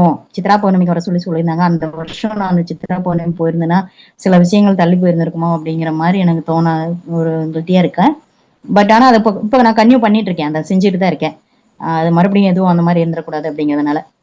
அதனால சக்தி அம்மா வந்து கனவுல வந்து உணர்த்துவாங்க. எங்க வீட்டுக்காரர் கனவுலையும் வந்து ஒரு வாட்டி சொல்லியிருக்காங்க, நீ வந்து என் கண் பார்வையிலே இரு, தொண்டு செய், உன் குடும்பத்தை நான் பாத்துக்கிறேன் அப்படிங்கிற மாதிரி. அதனால தொடர்ந்து தொண்டு செய்யணும். எல்லாரும் தொண்டு செய்யுங்க. அம்மாவோட அருளை வாங்கிக்கோங்க சக்தி. ஓம் சக்தி. ஓம் சக்தி. ஓம் சக்தி. சக்தி சோஃபியா சக்தி. ரொம்ப ரொம்ப சிறப்பா பேசுனீங்க. ரொம்ப ரொம்ப அருமையான அனுபவங்கள். நீங்க எப்படி மருவத்தூருக்கு வந்த உடனே உங்களுக்கு வந்து அம்மா வந்து உங்களுக்கான திருமணத்தை நடத்தி கொடுத்தாங்க. அது ரொம்ப நாள் வந்து திருமணம் வந்து தள்ளி தள்ளி போய் அதுல நேர்ந்த பிரச்சனைகள் எல்லாம் வந்து அம்மாவே சரி பண்ணி உங்களுக்கு நடத்தி கொடுத்தாங்கன்னு ரொம்ப சிறப்பா சொன்னீங்க. ரொம்ப முத்தாய்ப்பான விஷயம். 8 வயசுலயே வந்து மருவத்தூருக்கு வந்து நீங்க வரதுக்கு முன்னாடியே அம்மாவை வந்து நீங்க அந்த சூரிய ஒளியில சூரியனுக்குள்ள வந்து பங்காரம்மாவை வந்து நீங்க தரிசனம் பண்ணிருக்கீங்க. அதுக்கப்புறம் நீங்க முதல்ல மருவத்தூர் வந்தப்போ பங்காரம்மாவை பார்த்து இவங்களதான் நான் கனவுல பார்த்தேன் அப்படின்னு சொல்லிட்டு நீங்க சொல்ற அளவுக்கு அம்மா வந்து உங்களுக்கு உங்களுடைய சிறு வயதிலேயே அம்மானா யாரு, பங்காரம்மானா யாருன்னு தெரியாதப்பவே கனவுல வந்து உங்களுக்கு வழி நடத்த ஆரம்பிச்சிருக்காங்க. அதே மாதிரியான வழி நடத்துதல் வந்து உங்களுக்கு தொடர்ந்து கனவு காட்சிகளா உங்களுக்கு அம்மா கொடுத்துட்டு இருந்திருக்காங்க. அது மட்டும் இல்ல, அம்மாவே வந்து அவங்களுடைய அருள்வாக்குல உங்களுக்கு ஆஹ் என்கிட்ட வர பிள்ளைங்களே உனக்குதான் நான் நிறைய செஞ்சிருக்கேன்னு சொல்ற அளவுக்கு உங்களுக்கு வந்து இத்தனை இத்தனை வாய்ப்புகள் கொடுத்திருக்கிறாங்க. பின்னால வந்து பிந்தைய நாள்ல வரக்கூடிய ஒரு பணி உங்களுக்கு கொடுக்கக்கூடிய அந்த வேள்வி பொறுப்பை முன்கூட்டியே வந்து அம்மா உங்களுக்கு கனவுல காமிச்சு அந்த லிஸ்ட் யாரெல்லாம் உங்க கூட சேர்ந்து இதே மாதிரியான ஒரு பொறுப்பை எடுத்து செய்ய போறாங்க எதிர்காலத்துல அப்படிங்கறத வந்து அந்த லிஸ்டையும் வந்து உங்களுக்கு கனவுலயே முன்கூட்டியே காட்சியா கொடுத்திருக்காங்கன்றதுலாம் ரொம்ப ரொம்ப சிறப்பான ஒரு விஷயம். அம்மா வந்து எப்படி ஒரு குருவா ஒரு தெய்வமா உங்க கூடவே வழி நடத்துறாங்க, உங்க வாழ்க்கையில வழி காட்டுனாங்க, முன்கூட்டியே நடக்கக்கூடியதை வந்து உங்களுக்கு உணர்த்திட்டு இருந்திருக்கிறாங்கன்றதுக்கான ஒரு சிறப்பான உதாரணம் சக்தி. நீங்க சொன்னீங்கல்ல, இது மாதிரி 2 பெண் குழந்தைகள் அம்மா கொடுத்தது வந்து கருவறையில இருக்கிறப்ப நான் வந்து இந்த கருவறை லைன் அனுப்புறப்ப அங்க வர ட்வின்ஸ் எல்லாம் பார்த்து நான் ஆசைப்படுவேன். இது வந்து மருவத்தூருன்றது வந்து அம்மா வந்து ஒரு காமதேனு கற்பக மரமா கேட்டதெல்லாம் கொடுப்பாங்கன்னு நான் சொல்லுவேன் சக்தி. எல்லார்கிட்டையும் பேசுற இடத்துல எல்லாம் சொல்லுவேன். அதுக்கான ஒரு உதாரணமா பாக்குறேன் உங்களுடைய அனுபவத்தை. காமதேனுட்டையும் கற்பக மரத்துட்டையும் என்ன கேட்டாலும் கொடுக்குமா, என்ன நினைச்சாலும் அங்க நடக்குமா. அதுதான் உங்க வாழ்க்கையில நடந்திருக்கு. எந்த ட்வின்ஸ் குழந்தைங்களை பார்த்தாலும், எந்த ரெட்டை பிள்ளைய பார்த்தாலும் அந்த அம்மாவை தரிசனம் பண்ற லைன்ல வரக்கூடிய குழந்தைகளை பார்த்தா நீங்க ஆசையா பார்த்ததுக்கு அம்மா உங்களுக்கு ட்வின்ஸ் மாதிரி 2 பெண் குழந்தைய கொடுத்து அம்மா வந்து உங்களுடைய ஏக்கத்தை தணிச்சிருக்காங்க. கேட்டதை கொடுக்கக்கூடிய காமதேனுவா கற்பக மரமா அருளக்கூடிய தெய்வம் நம்ம பங்காரம்மா அப்படிங்கிறதுக்கான ஒரு உதாரணம் உங்களுடைய இந்த அனுபவம்னு ரொம்ப பெருமையோட சொல்லிக்கிற சக்தி. அடுத்தது வந்து நம்ம எல்லாம் சேர்ந்து செஞ்ச ஒரு மிகப்பெரிய ஒரு மிக மிக வித்தியாசமான மிக மிக ஆத்மார்த்தமான ஒரு விஷயமா இந்த நவராத்திரி 2025 அம்மா நமக்கு ஒரு வாய்ப்பை கொடுத்தாங்க. அதாவது எதிர்பாராத விதத்துல மரணங்களை சந்திச்ச அந்த ஆன்மாக்கள் அது வந்து மிக மிக கஷ்டத்துல இருக்கு. அந்த ஆன்மாக்களுக்கு அந்த ஆன்ம விமோசனம் அடையறதுக்கு நாம ஒரு தொண்டு செய்யணும். அந்த ஆன்மாக்கள்லாம் நல்ல விதத்துல சாப விமோசனம் அடையணும், ஆன்ம விமோசனம் பெறணும் அப்படின்னு சொல்லிட்டு நம்ம வந்து அதுங்களுக்கு சங்கல்பம் பண்ணணும் அப்படிங்கிற ஒரு எண்ணத்தை ஒரு சக்தி எனக்கு விதைச்சாங்க. இது வந்து நாங்க 2022 சக்தி சாந்தி அம்மா அவங்கள்ட்ட நவராத்திரி அனுபவங்களுக்காக ஒரு ஒரு இன்டர்வியூ எடுக்கிறப்ப அவங்க சொன்ன ஒரு விஷயம், அவங்களுடைய மைத்துனருக்கு அவங்க இறந்ததுக்கு அப்புறம் அந்த ஆன்மா சாந்தி அடையாம அவங்க அது வந்து வந்து தொந்தரவு பண்ணிட்டு இருந்ததாகவும் 9 தடவை சங்கல்பம் பண்ணதுக்கு அப்புறம் அந்த தொந்தரவு நீங்கி அவர் வந்து ஆன்ம விமோசனம் அடைந்ததாகவும் அவங்க சொன்ன அந்த விஷயத்த இந்த 2025 நவராத்திரிக்கு அந்த விஷயத்த அந்த போர்ஷனை மட்டும் கட் பண்ணி ஒரு ஷார்ட்ஸா நாங்க போட்டோம். அதை பார்த்ததுக்கு அப்புறம் ஒரு சக்தி வந்து தான் கூட படிச்சப்ப இறந்த பெண்கள் தன்னோட ஃப்ரெண்ட்ஸ் யாரெல்லாம் சூசைட் பண்ணிக்கிட்டாங்க, அதுக்கப்புறம் அவங்களோட வாழ்க்கையில அவங்க அவங்களுக்கு தெரிஞ்ச பக்கத்து வீடு எய்த்த வீடு இப்படி எல்லாம் யாரெல்லாம் இந்த மாதிரி துர்மரணங்களை சந்திச்சாங்களோ அவங்க பேருக்கெல்லாம் இவங்க பண்ண அந்த ஆன்மாக்கள் என்னைக்கு இந்த 2025 செவ்வாய்க்கிழமைக்கு, அதாவது அந்த மஞ்சள் காப்பு அலங்காரம், மஞ்சள் காப்பு மருவத்தூர்ல நடந்துச்சு. அன்னைக்குதான் முதல் சங்கல்பம். அதாவது தஞ்சை மாவட்டத்துக்காரவங்க அவங்க தஞ்சை மாவட்டத்து பொறுப்புல லட்சாசனம் முடிஞ்ச அன்னைக்கு கனவுலயே அவங்களுக்கு வந்து அந்த ஆன்மாக்கள் நன்றி சொல்லியிருக்கு. சோ அத வந்து அவங்க ரொம்ப சந்தோஷமா வந்து என்ன பண்ணிட்டாங்க, என்கிட்ட பகிர்ந்துகிட்டாங்க. இன்னைக்கே வந்து லட்சாசனம் முடிஞ்ச உடனேயே யாருக்காகலாம் நான் வேண்டிட்டு பண்ணணும் அந்த ஆன்மாக்கள் எனக்கு வந்து அவங்க எல்லாம் கனவுல வந்து எனக்கு ரொம்ப நன்றி, அவங்க பேரை சொல்லி இந்த மாதிரி எனக்கு செஞ்ச உதவிக்கு நன்றி அப்படின்னு அவங்க எல்லாம் வந்து நன்றி சொன்னாங்களாம். இத வந்து எனக்கு அவங்க தகவல் சொன்னாங்க, ரொம்ப சந்தோஷமா பகிர்ந்துக்கிட்டாங்க. அவங்க அதோட நிறுத்தாம அவங்க என்ன பண்ணிருக்காங்க, அதுக்கப்புறம் ஒவ்வொருத்தரா அவங்களுக்கு வந்து இது மாதிரி இறந்தவங்களோட லிஸ்ட் அவங்களுக்கு தெரிஞ்சுக்கிட்டே இருக்கு. யாராவது ஒருத்தவங்க வந்து சொல்ல, சரி இவங்களுக்கு நம்ம பண்ணுவோம் அப்புறம் எங்கேயோ உங்க கடைக்கு போறப்போ ஆட்டோல போறப்போ ஆட்டோக்கார இந்த இடத்துல ஒரு ஆக்சிடென்ட் நடந்துச்சு, இங்க இவங்க எல்லாம் இறந்தா இத்தனை பேர் இறந்தாங்கன்னு சொல்ல உடனே அந்த லிஸ்ட் அவங்க எழுத, இப்படியே அவங்களுக்கு என்ன ஆகுது, பக்கத்து தெருல ஒரு தீ விபத்து நடந்தது, அந்த தீ விபத்துல இருந்து இறந்தவங்களோட லிஸ்ட்னு இப்படியே உங்களுக்கு அந்த லிஸ்ட் சேர்ந்து சேர்ந்து சேர்ந்து லிஸ்ட்னா என்னது, பேர் விதவிதமான பேர்கள், அவங்க 300 லிஸ்ட் தராங்க. 300 பேரோட ஆன்மா விமோசனம் அடையணும் ஒரு லிஸ்ட். இத எனக்கு கரெக்டா ஆன்ம விமோசனம் அடையணும் அப்படின்னு இந்த ஆன்மாக்கள்னு சொல்லி இதுக்கு சங்கல்பம் பண்ணணும், இந்த உதவியை நீங்க பண்ணி கொடுங்கன்னு சொல்லிட்டு நம்மள்ட்ட கேக்குறாங்க. சோ இப்படி ஒரு வித்தியாசமான விஷயமா இருக்கேன்னு சொல்லிட்டு எனக்கும் இத நம்ம சங்கல்பம் பண்றதுக்கு நம்ம ஆலயத்துல பர்மிஷன் கேட்டு இதுக்கு ஏற்பாடு பண்றப்போ அப்பதான் இந்த சக்தி இத பண்றப்போ எனக்குமே எங்க பகுதியில உள்ளவங்கன்னு சேர்ந்து எனக்கு இதை சேர்ந்த இதை கேள்விப்பட்டு ஒரு ஓவர் நைட்ல ஒரு 100கணக்கான லட்சார்ச்சனை. ஏன்னா எங்க பணி முடிஞ்சிருச்சு, எங்களோட பணி முத நாளே, அதாவது மஞ்சள் காப்பு அலங்காரம் நடக்கிற நவராத்திரியோட முதல் நாள்ல எங்களுடைய லட்சார்ச்சனை அன்னைக்கு எங்களுடைய லட்சார்ச்சனை லிஸ்ட் எல்லாம் நாங்க செலுத்திட்டோம். எங்க பகுதியில நாங்க வாங்கி தரதெல்லாம் முடிச்சிட்டோம். இது கிட்டத்தட்ட 7வது நாள் 8வது நாள் இந்த விஷயம் நடக்குது, இந்த சக்தி எனக்கு சொல்றாங்க. சோ அன்னைக்கு ஒரு 100கணக்கான இறந்த ஆன்மாக்களோட லிஸ்ட் எனக்கும் கிடைக்குது. எனக்கு ஏன் சம்பந்தப்பட்டவங்களுக்கு, என்னோட உறவினர்கள் நண்பர்கள் உடனடியா கலெக்ட் ஆகுது இந்த லிஸ்ட். அது பெரிய அதிசயமா இருந்துச்சு எனக்கு. அவங்க சொல்றப்ப வித்தியாசமா நானும் கேட்டு அந்த லிஸ்ட செக் பண்ணி பாக்குறேன். அந்த பேர்லாம் சும்மா ஏதோ ரேண்டமா எழுதல, திருப்பி திருப்பி ரிப்பீட்டடா வந்த பெயரா தெரியல. அந்த பெயர் ஒன்னொன்னும் வித்தியாசமா இருந்தது. சரி இதுல விஷயம் இருக்குன்ற மாதிரிதான் நானும் அந்த விஷயத்துக்கு முக்கியத்துவம் கொடுத்து அப்புறம் பார்த்தா எனக்குமே அந்த செய்திகள் நான் ஒரு 100கணக்கான பேருக்கு லட்சார்ச்சனை பதிவு பண்ணி அனுப்பி வச்சு அந்த லட்சார்ச்சனைக்கு ஏற்பாடு பண்ணிட்டு வச்சா இந்த சோஃபியா சக்தி எனக்கு ஒரு மெசேஜ் வருது. இந்த மெசேஜ் அவங்க இப்ப சொன்னாங்க இல்லையா, அந்த 2 செவ்வாகமா தெரிஞ்சதுன்னு எனக்கு அந்த மெசேஜ் கேட்ட உடனே எனக்கு தெரிஞ்சிச்சு நம்ம செல்போனை தான் அம்மா காமிச்சிருக்காங்க. அவங்க சிடி பாக்ஸ்ன்னு சொல்றாங்க. எனக்கு செல்போன்ல நம்ம யூடியூப் வீடியோஸ் தான். ஏன்னா இதுக்கு காரணம் எல்லாம் அடித்தளமா நடந்தது அந்த 2022 நடந்த ஒரு ரெக்கார்டிங் வீடியோவும், அதை 2025 நாங்க எடுத்து ஷார்ட்ஸா போட்ட ஒரு வீடியோவோட தாக்கத்துல இப்போ 400 லட்சார்ச்சனா நாங்க ரெடி பண்ணிருக்கோம். அது ரெடி பண்ணி அப்பதான் அனுப்பிட்டு போனை வைக்கிறேன். இவங்க இந்த சக்தியோட மெசேஜ நான் கேட்கிறேன். அவங்க ஆடியோ மெசேஜ் எனக்கு அனுப்பிச்சிருக்காங்க.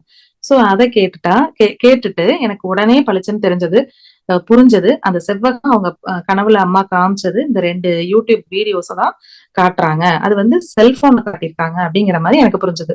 இப்படியாதான் சக்தி இருக்கும். அதனால உங்க நாத்தனார் இறந்ததுக்கு அம்மா அவங்க ஆன்ம விமோசனம் அடையறதுக்கு 9 தடவை லட்சார்ச்சனை பண்ணுங்க, அததான் அம்மா சொல்லிருப்பாங்கன்னு சொல்லிட்டு அவங்களுக்கும் சொன்னோம். சரின்னு அந்த சக்தியை ஏத்துக்கிட்டு அந்த நடந்த இந்த விஷயங்கள் தான் இப்ப நீங்க பாத்தீங்க சக்தி. இந்த மாதிரி துர்மரணங்களை சந்திச்ச அந்த ஆன்மாக்களும் ரொம்ப கஷ்டப்படுதான் பாவம். அந்த சக்திக்கு அந்த சக்திகள்கிட்ட போய் அழுதுருக்கு. நான் சொன்னேன் இல்லையா, அந்த தஞ்சை மாவட்டத்தை சேர்ந்த ஒரு சக்தி இந்த 300 லட்சார்ச்சனை கலெக்ட் பண்ணி அவங்களதான் ஃபர்ஸ்ட் கொடுத்தாங்க. எனக்கு அந்த செய்தியை சொன்னாங்கன்னு சொன்னேன் இல்லையா, அவங்க கனவுல அவங்கள்ட்ட போய் அந்த சக்தி இந்த மாதிரி இறந்த ஆன்மாக்கள் அழுதுதான் எங்களை போட்டு கஷ்டப்படுத்துறாங்க அப்படின்னு சொல்லிட்டு. அதாவது இந்த மாதிரி ஆன்மாக்களை வச்சுதான் சூனியம் பண்றது, ஏவி விடுறது, இந்த மாதிரி எல்லாம் இதுங்க மந்திரவாதி கிட்ட சிக்கிட்டு அந்த ஆன்மாக்களும் இறந்த பிறகு அதுங்க படுற வேதனை சொல்லி மாளாது அப்படின்ற ஒரு விஷயம் புது விஷயமா இருந்தது எனக்கு. இப்படி எல்லாம் நம்ம யோசிச்சதே இல்லையே, இப்படி எல்லாம் கஷ்டம் இருக்குமா இறந்த பிறகு அப்படிங்கிற மாதிரி. ஏன்னா சாப்பாடு தண்ணி இதெல்லாம் கிடைக்காம ரொம்ப அந்த ஆன்மாக்கள் கஷ்டப்படும். அது மாதிரி உரிய முறையில அதுங்களுக்கு செய்ய வேண்டிய கடமைகளை செய்யலைன்னா உடையவங்கள் ரொம்ப அவங்க கஷ்டப்படுவாங்கன்றதெல்லாம் அதெல்லாம் கேள்விப்பட்டிருக்கேன். பட் இந்த மாதிரி ஒரு விஷயம் எனக்கு புது விஷயமா இருந்தது. அதனால மனசார அவங்க எல்லாம் அந்த மாதிரி ஆன்மாக்களுக்காக சேர்த்து சங்கல்பம் பண்ணி இந்த மாதிரி கலவரங்கள், போர்கள், இந்த மாதிரி ஒரு பயங்கரவாத தாக்குதல், ஒரு விபத்து, எதிர்பாராத பிளேன் கிராஷ், இப்ப சமீபத்துல நடந்த ஒரு அரசியல் கூட்டத்துல நடந்த ஒரு கூட்ட நெரிசல்ல இறந்தவங்கள்னு பொது சங்கல்பமும் ஒரு 16 சங்கல்பம் அதுவும் அம்மா உணர்த்தி அதுக்காகவும் சேர்த்து லட்சார்ச்சனை ரொம்ப திருப்தியா மன திருப்தியோட இதை செஞ்சு முடிச்சோம் சக்தி. இத பாக்குற சக்திகளுக்கு இது ஒரு இந்த விஷயம் இந்த காணொலி வாயிலா இதை நாங்க பகிர்ந்துக்கிறோம் சக்தி. அம்மா இப்படியெல்லாம் பார்த்து ஒரு குழந்தைய வளர்ப்பாலோ ஒரு தாய், இப்படியெல்லாம் பார்த்து பாதுகாப்பை கொடுப்பாலோ ஒரு பக்குவமான ஒரு அன்பு மிகுந்த ஒரு தாய், கருணை மிகுந்த ஒரு தாய். அந்த மாதிரிதான் தெய்வ தாயா நம்ம பங்காரம்மா நம்ம ஒவ்வொருத்தருக்கும் இருந்துட்டு இருக்காங்க. ஒவ்வொரு குழந்தைக்கும் பார்த்து செய்யக்கூடிய ஒரு தெய்வ தாயா நம்ம பங்காரம்மா நம்ம வாழ்க்கையில இருக்காங்க. அது இந்த வருஷமும் இந்த நவராத்திரியிலையும் இந்த மாதிரியான ஆன்மாக்களுக்கு பார்த்து பார்த்து செய்ய சொல்லி நம்மளெல்லாம் ஒரு கருவியா பயன்படுத்தி இதை செய்ய வச்சாங்க அப்படிங்கறத ரொம்ப ரொம்ப பணிவோடையும் அம்மா மேல மிகுந்த பக்தியோடையும் இந்த நிகழ்ச்சியில பதிவு செய்யற சக்தி. இது இன்னும் நிறைய பேருக்கு இந்த செய்தி போய் சேர்ந்து இன்னும் நிறைய பேர் பயனடையணும் அப்படிங்கிற ஒரு கருத்தோட மிக மிக பணிவோட இதை தெரிவிச்சுக்கிறேன். இந்த பணிக்கு இந்த சோஃபியா சக்தியும், அதாவது இது ஒரு நெட்வொர்க் மாதிரி அந்த சமயத்துல நடந்துச்சு. ஒரு குறுகிய காலகட்டத்துல, அதாவது ஒரு நாள் சாயங்காலம் இந்த செய்தி எனக்கு தெரியுது. அடுத்த நாள் காலையில 11 மணிக்கு நாங்க சங்கல்பத்துக்கு லிஸ்ட் கொடுக்குறோம். அந்த சமயத்துல சோஃபியா சக்தியோட லிஸ்டும் வந்து சேர்ந்து அன்னைக்கு மதியான சங்கல்பத்துக்குள்ள, அதாவது பகல் ஒரு 4 noon டயத்துல, முற்பகல் நேரத்துல மருவத்தூர்ல நடக்கக்கூடிய அந்த சங்கல்பத்துக்கு நாள் சாயங்காலத்துல இருந்து அடுத்த நாள் அந்த 4 noonக்குள்ள என்ன ஆயிடுச்சு, 400 லட்சார்ச்சனை சேர்ந்துருச்சு. எல்லாமே என்ன, இறந்தவர்களோட பெயர்கள், அதுவும் துர்மரணங்கள் சந்திச்ச ஆன்மாக்களோட பெயர்கள். ஒரு குறுகிய காலகட்டத்துக்குள்ள இத்தனை பெயர்களை நம்ம கண்டுபிடிக்க முடியுமா, இந்த செய்திகள் வந்து சேருமா அப்படின்னு நடக்கிறதுக்குள்ள இது வந்து இவங்களோட மெசேஜை நான் கேட்டது வந்து காலேஜ்ல கேட்கிறேன். காலேஜ்ல நாங்க கேட்டுட்டு வைக்கிறப்ப எனக்கு கிராஸ் பண்றாங்க ஒருத்தங்க, அவங்க வீட்டுல ஒருத்தங்க இறந்துருக்காங்க, அது எனக்கு தெரியும். அவங்கள்ட்ட உடனே அவங்க கிராஸ் பண்றப்ப இவங்களுக்கு மெசேஜ் போட்டுட்டு கொஞ்சம் நில்லுங்கன்னு அவங்களுக்கு சொல்லி அவங்க பேர் என்னன்னு சொல்லுங்கன்னு சொல்லிட்டு நான் எழுதிக்கிறேன். நீங்க அப்புறமா எப்படி வேணாலும் அந்த லட்சார்ச்சனை பிரசாதத்தை நீங்க பயன்படுத்தணும், நான் உங்களுக்கு சொல்றேன், இப்போதைக்கு பேரை மட்டும் சொல்லுங்கன்னு அவங்களுக்கு நான் உடனே எழுதிட்டேன். இப்படியே எனக்கு அடுத்தடுத்தது எனக்கும் கிராஸ் பண்றாங்க, எனக்கும் அந்த விஷயங்கள் வந்து சேருது. எனக்கிட்ட ஒரு 100 லட்சார்ச்சனை உடனடியா இந்த மாதிரி பெயர்களே உடனடியா அன்னைக்கு அம்மா உணர்த்தி செஞ்சோம் சக்தி. இது ஒரு விதவிதமான தொண்டுகள், துறை ரீதியான தொண்டுகள் பெருக வேண்டும்னு அம்மா சொல்றாங்க. துறை சார்ந்த தொண்டுகள், விதவிதமான துறைகள்ல தொண்டுகள் செய்யணும். இந்த மாதிரி ஒரு துறை, இப்படி ஒரு விஷயம் வந்து ரொம்ப வித்தியாசமா இந்த வருஷ நவராத்திரியில, இந்த 2025 நவராத்திரியில நடந்தது சக்திகளே. அம்மா வைக்கிற புள்ளிகள்ல, அம்மா போடுற கோலத்துல ஒரு புள்ளியா, ஒரு கருவியா நம்மளையும் பயன்படுத்திக்கிறாங்கன்ற அந்த கருணைக்கு நன்றி சொல்லிக்கிறோம். மிக மிக சிறப்பா திரும்ப இந்த சோஃபியா சக்தியோட அனுபவத்துக்கு வருவோம். அவங்க வாழ்க்கை முழுக்க எப்படி ஒரு பாடமா, ஒரு வேள்வி தொண்டரா, ஒரு வேள்வியின் இணை செயலாளர் பொறுப்புக்கு அவங்களை அம்மா உயர்த்தி வச்சிருக்காங்க. பங்காரம்மா உயர்ந்தேன்னு வாழ்க்கை தரத்திலேயும் அவங்க உயர்ந்து வந்திருக்கிறாங்க. அவங்களே சொல்றாங்க, மற்றவங்க எல்லாம் சொல்ற அளவுக்கு, பேசக்கூடிய அளவுக்கு, அவங்க குடும்பத்தாரெல்லாம் பேசக்கூடிய அளவுக்கு உயர்ந்த இடத்துல அம்மா அவங்களையும் அவங்க தங்கச்சியும் அம்மா, அவங்க சகோதரியும் அம்மா திருமணம் செஞ்சு வச்சிருக்கிறாங்க. இன்னமும் அவங்க வாழ்க்கைய வந்து அம்மா உயர்த்தி பல மடங்கு உயர்த்தி கொண்டு வந்துட்டு இருக்காங்கன்ற சொல்றாங்க. அவங்க வம்ச விருத்தியும் வாரிசு தரது ஆகட்டும், அதையும் அம்மா செஞ்சு வச்சிருக்காங்க. இந்த தொண்டுலையும் அம்மா அவங்களை உயர்த்தி வச்சிருக்காங்க. தொண்டுக்கான வாய்ப்பையும் கொடுத்திருக்காங்க.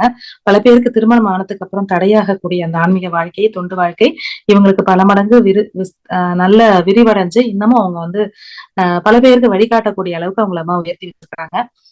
ஆகவே சக்திகளே, இன்னைக்கு நிகழ்ச்சி மிக மிக சிறப்பா 3 சக்திகளோட அனுபவங்கள் நம்ம பார்த்தோம்.